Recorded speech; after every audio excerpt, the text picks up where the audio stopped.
Assalamualaikum warahmatullahi wabarakatuh. Kembali lagi bersama saya Sandi Awe di Radar Tasik Podcast Bicara Inspiratif. Nah, kali ini saya ingin membahas tentang desa ya. Bahwa pemerintah pusat dan juga pemerintah daerah fokus ingin memajukan desa. Maka desa kini menjadi salah satu barometer atau pusat pembangunan di seluruh Indonesia, termasuk di Kabupaten Tasikmalaya. Dalam kesempatan ini saya mengundang Kepala Desa Purwasari Kecamatan Cisayong, yaitu Bapak Supendi Supriyadi, untuk membahas bagaimana Pak Kepala Desa ini membangun desanya. Selamat datang Pak Supendi. Siap. Panggilannya Pak Supendi ya? Supendi. Siap. Ini Pak, terima kasih telah hadir ke sini, menyempatkan waktu. Mas. Ini Kepala Desa pertama yang datang kemari. Siap. Spesial ini Pak. Siap. Akhir tahun. Nah, seperti yang saya tadi katakan ya Pak ya, bahwa kita ingin tahu sih bagaimana pembangunan desa, khususnya di desa yang dipimpin oleh Pak Supendi, yaitu Desa Purwasari. Nah, Purwasari ini barangkali seperti apa sih Pak Desa Purwasari ini gitu? Oke. Assalamualaikum warahmatullahi wabarakatuh. Sebelumnya saya mengucapkan banyak terima kasih. Ya, sama-sama Pak. Tim Radar TV. Perkenalkan, saya Kepala Desa Purwasari Kecamatan Cisayong. Pada dasarnya mungkin para kepala desa di Kabupaten Tasikmalaya ataupun Jawa Barat pada umumnya sama. Ingin memajukan desanya, terlebih hari ini ada APBN yang dialokasikan untuk desa, disebut dana desa. Walaupun bagaimanapun kita harus tetap melaksanakan amanah yang diamanahkan oleh para pemangku kebijakan. Nah, akan tetapi menurut saya secara pribadi tidak cukup dengan dana itu. Nah, sehingga tentang progres atau program kerja dalam hal kemasyarakatan pun harus digali. Dikarenakan di desa itu sangat potensi, sehingga masyarakat desa itu bisa partisipasi di berbagai bidang, berbagai hal yang setidaknya memajukan desanya. Kami hanya inisiator saja, yang punya inisiatif, yang punya inisiasi, entah kemanfaatan itu adalah untuk masyarakat sendiri. Nah, sehingga dibutuhkan tentang partisipasi masyarakat di bidang apa yang mereka punya, tentang desa. Dalam istilah orang pusat itu membangun desa dari pinggiran. Nah, padahal walaupun tidak disuruh oleh orang pusat dari dulu, intinya orang-orang desa itu sudah membangun gitu Pak. Nah, sehingga untuk itu kami selaku kepala desa ini menginginkan desa itu lebih maju daripada kades sebelum-sebelumnya kan itu. Nah, itu salah satu motivasi kami. Nah, dalam hal dana desa itu jelas pada dasarnya ada udah di plan lah, untuk apa tiap tahun. Cuman kita ketahui bersama bahwa kurang lebih 2 tahun dana desa itu agak pakem dikarenakan direfocusing lah istilahnya.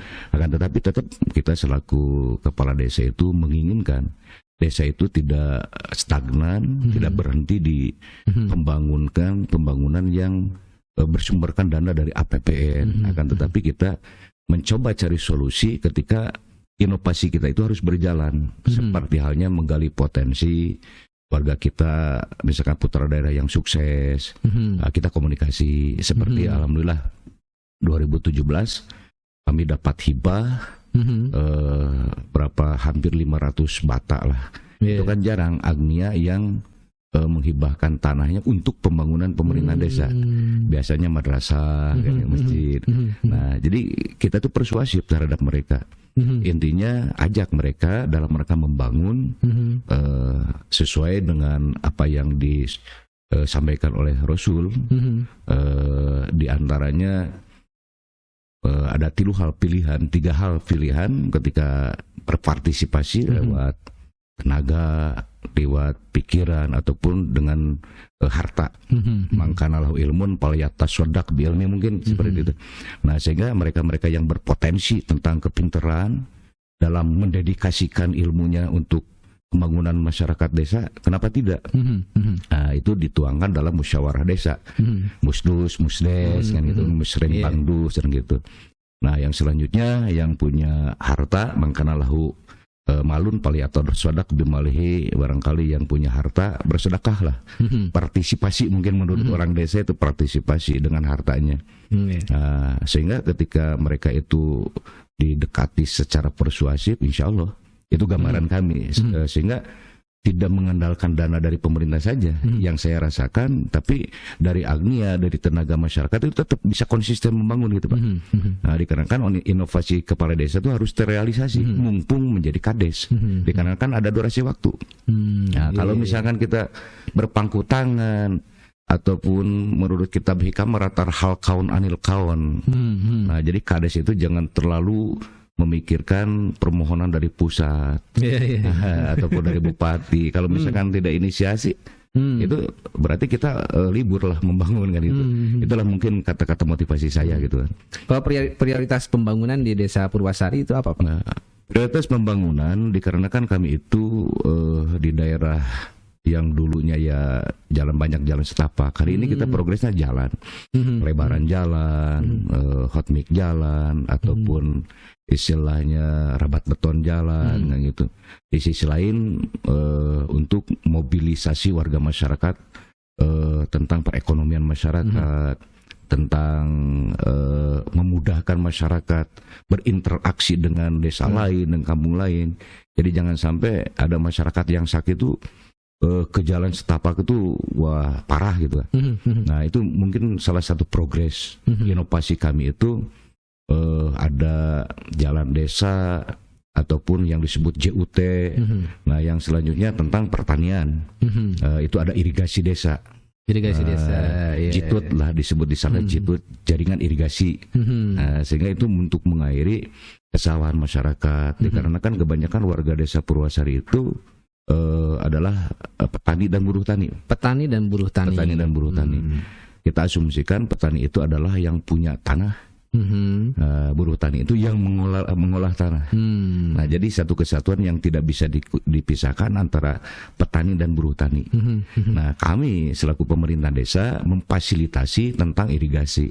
Dikarenakan ya walaupun banyak tanahnya, tapi kan kadang mereka itu tidak tertarik untuk membangun irigasi kan gitu. Apalagi hari ini masyarakat tuh dengan gampangnya udah aja ke pemerintah desa kan gitu.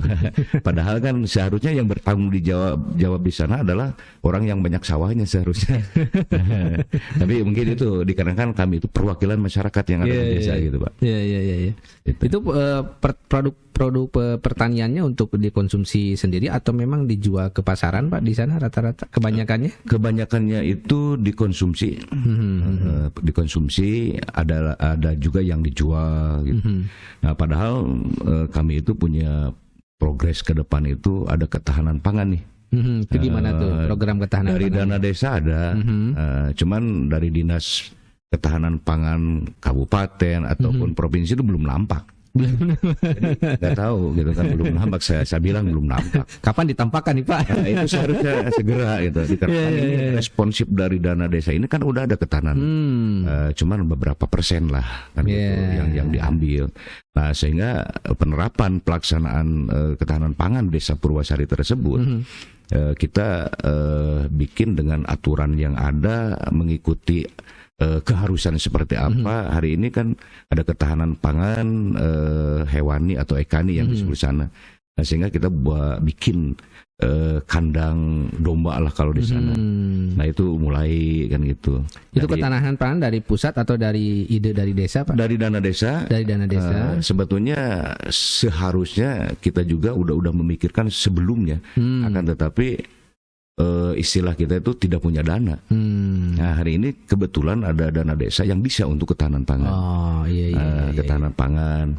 Nah, sehingga dipakai kandang domba. Banyak hari ini rekan-rekan kepala desa itu yang ke bioplok ataupun yang ke kambing lah. Satu efisien, efektif, dikarenakan di kita tuh rumput banyak Pak. Oh, banyak rumputnya. Nggak harus beli. Iya. Harus beli. Sehingga cuma tenaga lah. Tentang nanti aturan-aturannya seperti apa dengan masyarakat yang mengolah. Pola kita selaku pemerintahan desa, tentunya rekan-rekan Kades di Tasikmalaya pun menginginkan kelompok itu berkembang biak, Pak. Bukan berkembang beak. Ya berkembang biak. Itu istilah kami. Ya betul, harus berkembang biak, betul. Harus berkembang biak. Kalau berkembang biak kan dikasih sama dinas mati, hilang kan. Hilang ya. Nah, apalagi kan kalau itu kalau bisa di satu satu lingkungan aja, jadi biar memantaunya mudah gitu. Daripada si A 1 ekor 2 ekor kan itu. Jadi untuk kontrol susah. Gitu. Kalau gitu kayak suatu bangunan lah. Jadi lihat memudahkan lah untuk memantau keamanan. Pusat peternakan jadi. Nah itu seperti itu. Makanya kami di Purwasari itu di atasnya bioplok, di bawahnya kandang domba. Terus kemarin kita dapat bebek lah. Walaupun kurang lebih 4 bulan lagi bertelur. Itu disatukan. Itu nanti kemana Pak telur bebeknya? Paling kita kalau kreatif di kita tuh di Balai Sawala kan sekarang ini punya FAUD nih. FAUD yang nganter anak FAUD itu ibu-ibu jelas. Daripada mereka itu ngegosip, udah aja kalau misalkan nanti udah bertelur, kita suruh bikin telur asin. Telur asin. Jadi jangan sampai warga di kita itu cenderung hanya nerima saja dari suami. Jadi motivasi kami itu untuk menambah penghasilan lah. Minimal ke meuli cengek lah cek Sunda nama gitu Pak. Jadi jangan sampai menunggu suami. Gitu kan. Mendingan suami kalau misalnya sehat, kalau sakit gimana? Nah makanya kami dari pemerintah desa itu punya ide seperti itu. Oke lah, misalkan nanti dari kelompok berapa, terus diolah jadi telur asin mungkin. Nah itu kerjasama yang baik lah. Telur asin di daerah Cisaung sekarang ini per bijinya 3.500 Pak. 3.500. Kalau misalkan dari kandangnya itu 1.000, terus ke pengolahan ikan telur asinnya itu 2.000, kan ada 1.500. Terus saya harap dengan progres seperti itu, walaupun ya kalau orang lain mungkin menganggap sepele lah, tapi menurut saya itu sangat berarti dan sangat berarti daripada ya hal-hal yang tidak diinginkan oleh warga masyarakat dengan adanya situasi dan kondisi seperti ini. Cuman kita nunggu bansos dan lain sebagainya, jadi tidak pola pikirnya tidak jernih seperti itu. Harus produktif. Sehingga potensinya ataupun motivasinya kita itu jadi tangan yang di atas. Jadi cenderung yang memberi lah. Jangan selama ini didinabobokan dengan program-program yang menindakbobokan masyarakat. Bansos kan yang menunggu PKH. Ya itu seperti itu. Dekadensi moral hal ini seperti apa? Dekadensi sosial seperti apa? Terjadi hari ini. Kan gitu. Terjadi. Sehingga ya mungkin para kepala desa yang lain merasakan hal seperti ini. Akan tetapi ketika kita alihkan kecenderungan seperti itu untuk menunggu lah giliran bantuan gitu. Padahal menurut saya kalau misalkan mereka yang tidak tercatat atau tidak menerima, itu ditakdirkan Allah mungkin untuk yang memberi Pak. Jadi pengen ditakdirkan untuk yang memberi ataupun yang menerima gitu. Padahal yang bagus yang memberi lah kalau punya kan gitu. Itu salah satu motivasi. Yang selanjutnya tentang tadi bioplok gimana Pak? Bioplok itu dikarenakan ada tahap-tahap Mas. Tahap-tahap tentang pembenihan, tentang obat dan lain sebagainya. Dikarenakan di daerah saya nih, Desa Purwasari itu si airnya itu mengandung belerang.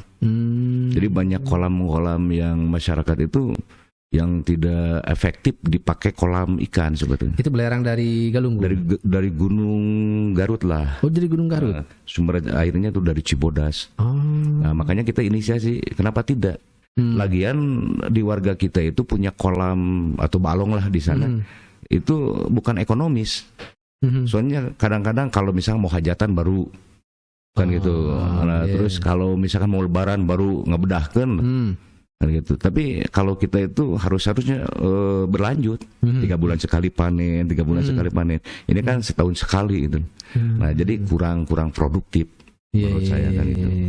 Jadi belum dialihkan ke arah bisnis sebenarnya. Nah, mungkin cuma berpikirnya cuman asal butuh. Nah, jadi nggak arahan ke bisnis itu. Padahal kalau dijadikan lahan bisnis itu lumayan. Jangan kolam lah. Itu halaman rumah pun kalau rajin. Kan gitu. Jadi pada dasarnya warga masyarakat di pedesaan itu tahunya jual beli itu dengan duit dengan barang. Padahal kan kalau sisi barter.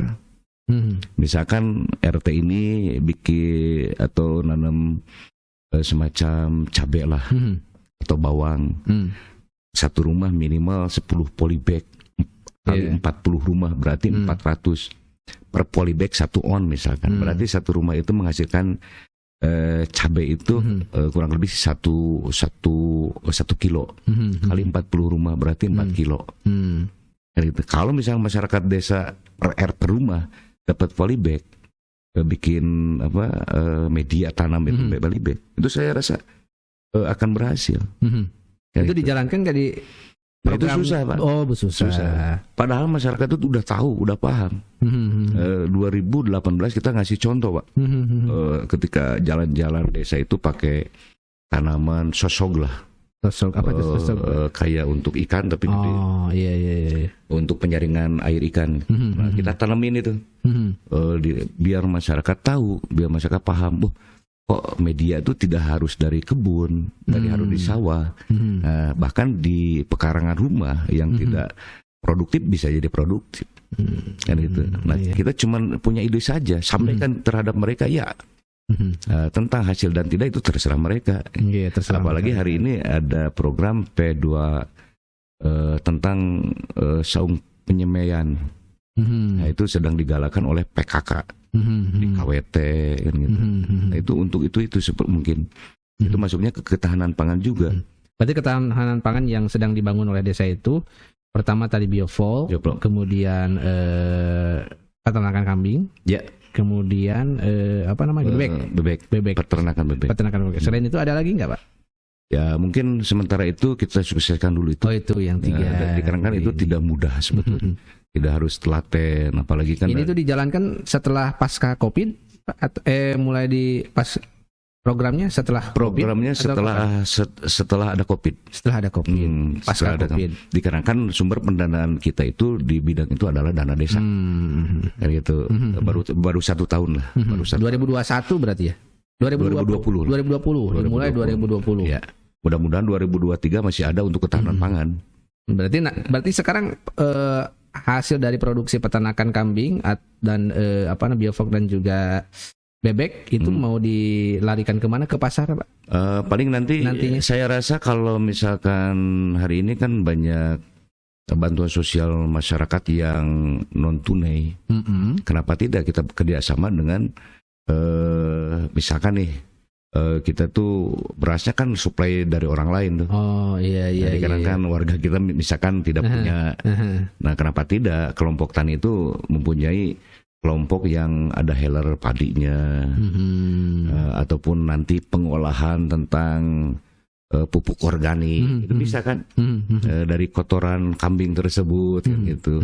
Nah, terus untuk misalkan hasil panen itu jangan ke pasaran luas. Saya rasa kalau masyarakatnya saling mendukung, saya rasa jangan satu desa, satu pedusunan habis lah. 1 kuintal misalkan 1 bulan. Nah, tidak mungkin kan tiap hari kan. Kecuali kalau misalkan udah maju. Kan kita progresnya paling yang 3 bulan sekali, 4 bulan sekali panen. Nah, sehingga pemasarannya itu warga masyarakat sendiri. Kan gitu. Jadi biar perekonomian masyarakat berputar di sana gitu, Pak. Yang kelompok tani dan masyarakatnya itu bergulir di sana. Jadi jangan sampai ketika ada ikan di desa Purwasari kok belinya ke pasar yang daerah kota gitu. Kayak di Purwasari ada pasar nggak? Pasar desa? Belum, Mbak. Belum ada. Kalau belanja berarti kemana, masyarakat? Paling ke pasar Raja Pola. Oh, yang tradisional, yang tradisional. Ya. Ke pasar Raja Pola. Terus yang paling Cisayong gitu. Pasar Cisayong. Itulah yang tradisional gitu. Tapi ya masyarakat sana ini kan udah istilahnya tahu pasar seperti modern hari ini gitu. Jadi mereka gayanya hari ini udah gaya kota. Berarti udah maju dong Pak desanya ya. Ya seperti itulah. Iya. Kalau menghabiskan uang sih. Kalau mendapatkan susah juga. Gitu. Ini ciri khas berarti pertanian. Banyak urbanisasi nggak Pak?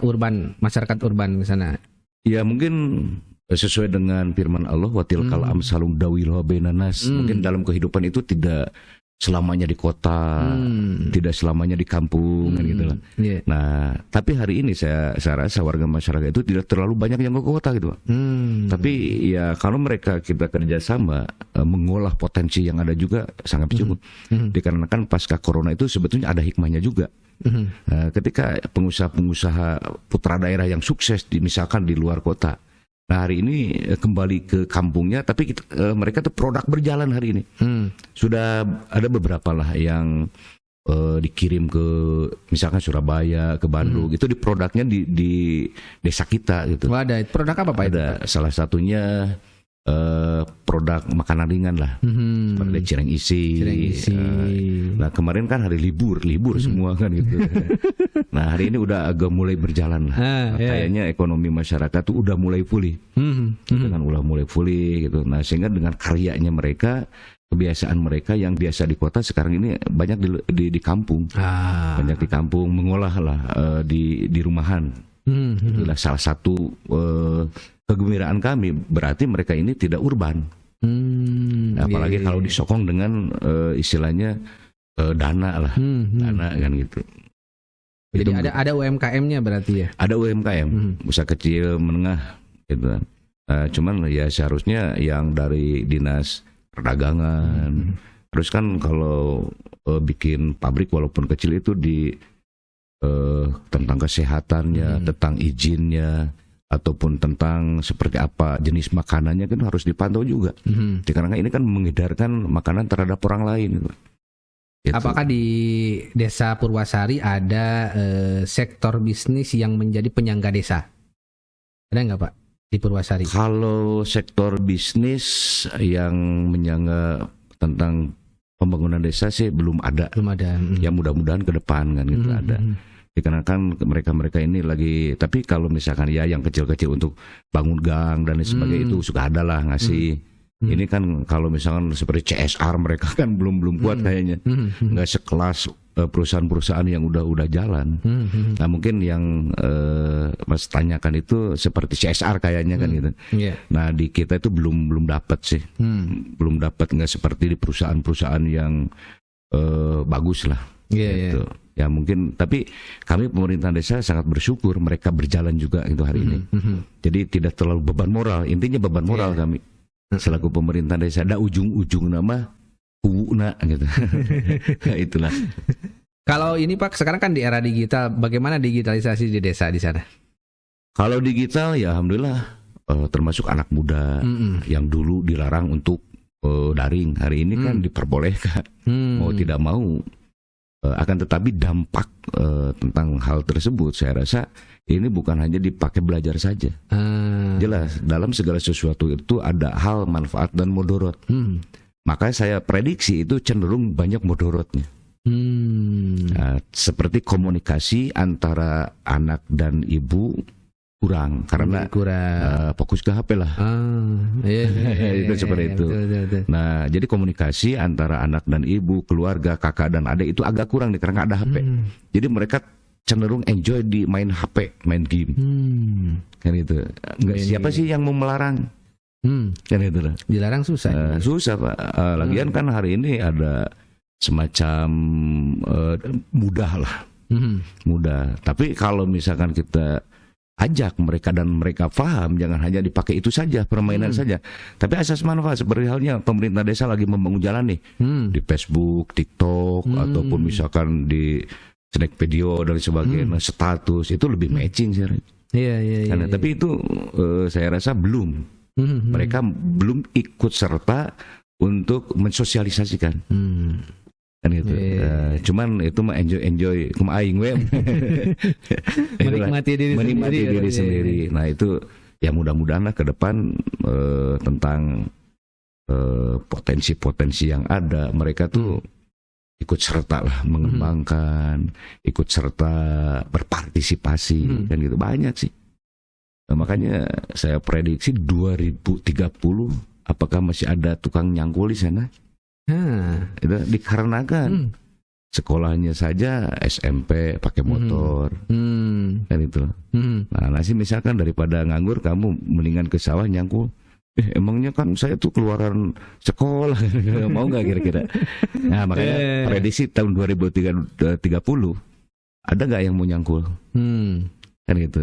Dengan gaya seperti ini, wajar lah kita kan punya prediksi seperti itu. Karena situasi dan kondisi seperti ini.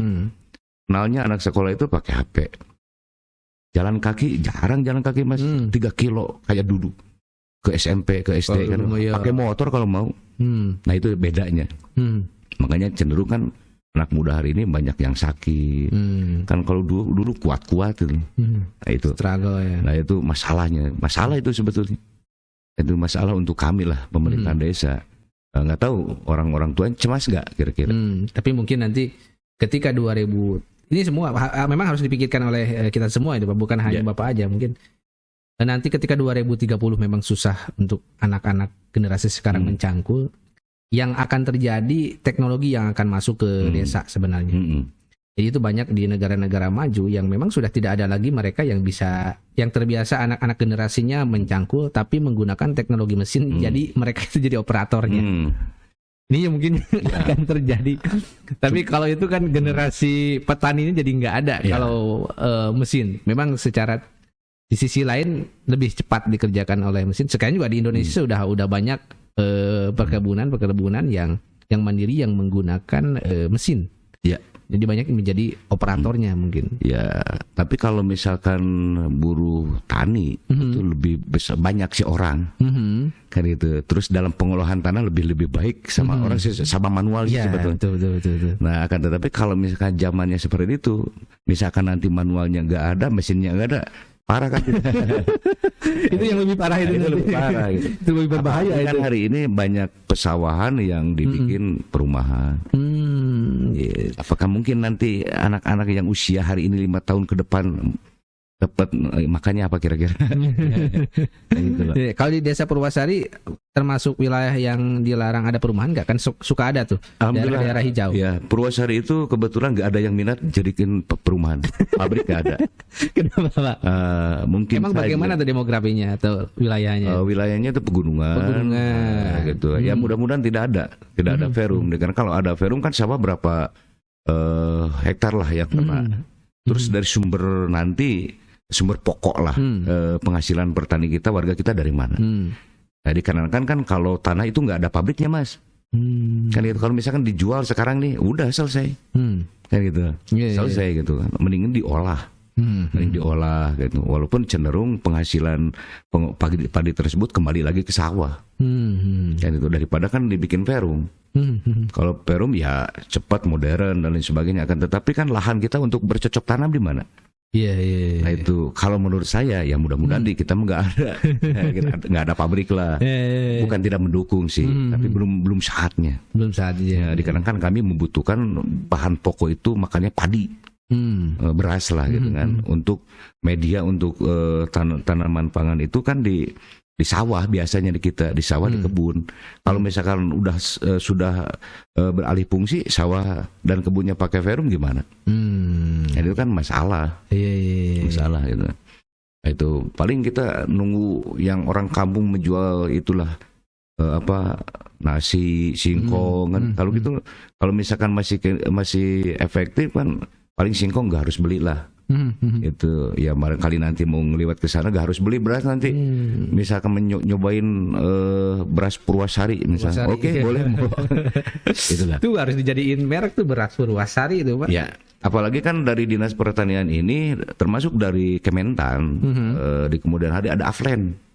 Gimana tuh maksudnya? Aflen. Jadi kembali lagi ke semula. Jadi pupuk urea mungkin jadi harus pupuk kandang. Nah, yang dijadikan percontohan Kabupaten Tasikmalaya adalah Cepat Ujah. Itu membuka lahan itu. Aflen kemarin ya. Nah, itu banyak kalau Aflen program-programnya tuh saya baru dengar dari rekan-rekan pertanian itu kayak di surga, pengen apa dikasih. Kayak ahli surga kan. Nah, gitu. Nah, sehingga itu kode dari mereka ini sudah susah lahan pertanian, sudah susah yang mengolah pertanian. Makanya ketika kita dengar bahwa petani milenial ini dikasih hibah nih sama negara berapa, itu kan supaya si anak-anak muda itu ikut serta.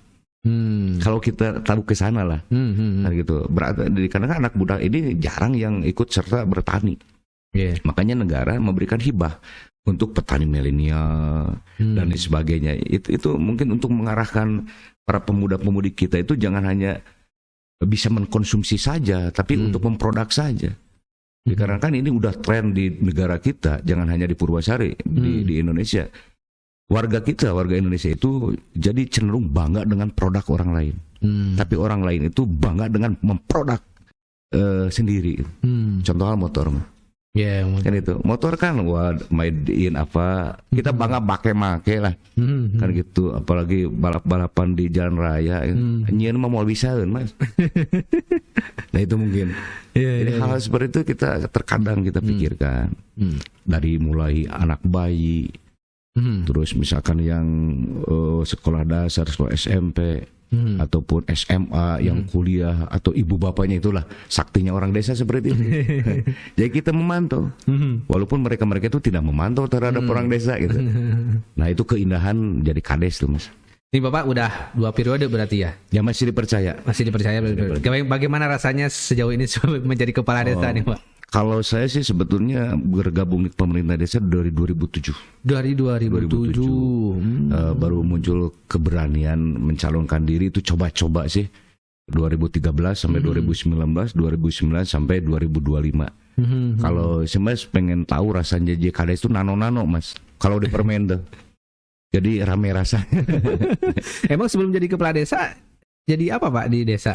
Dulu zaman KAUR. KAUR pemerintahan. Ya, 2000. Kalau kasih hari ini, kasih itu baru hari ini. Tahun berapa tuh? Dulu mah KAUR pemerintahan, KAUR Ekbang gitu, Sekdes, kan gitu. Bahkan Sekdes dulu zaman dulu mah ULIS 1, KAUR pemerintahan ULIS 2. Nah, bergeserlah ke KAUR. Berarti Bapak sudah tahu bagaimana perkembangan Purwasari dari zaman ke zaman ya? Ya lumayan lah. Nah ini bagaimana sedikit nih Pak, bagaimana perkembangan dulu ketika Bapak belum atau masih menjadi KAUR ya? 2007 itu desa Purwasari, gambarannya dengan sekarang itu seperti apa sih? Justru ketika hari ini saya menjadi kades, yang notabene jadi kades itu tidak ada sekolahnya, Mas.